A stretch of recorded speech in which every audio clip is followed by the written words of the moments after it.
טוב, שר החינוך. שמי סימון.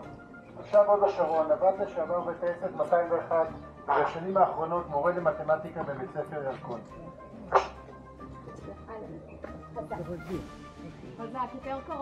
יותר קרוב. השבוע קפץ לי פוסט בפייסבוק בדיוק מלפני שנה, יולי 23, בשיאה של המהפכה המשפטית. נאמתי בקפלן, ואתמול שוב הקשבתי לנאום, והתחלחלתי. באמת, כמעט הכל היה ידוע מראש. בסופו של הנאום אני פונה שמית אל שבויי הליכוד, אותם כיניתי שבויי הליכוד, ואתה יואב קיש היית ביניהם, והתחננתי.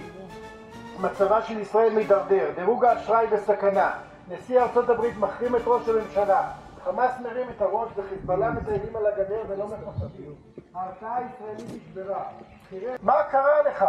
במקום לחזק את מערכת החינוך החילונית שאחראית על מרבית התוצר ומאפשרת את קיום המדינה, אתה סוגר עסקאות אפלות ומעבירים כספים על חשבון החינוך החילוני למערכת החינוך החרדית שאינה עומדת בתנאים שאתה כמשרד החינוך קבעת.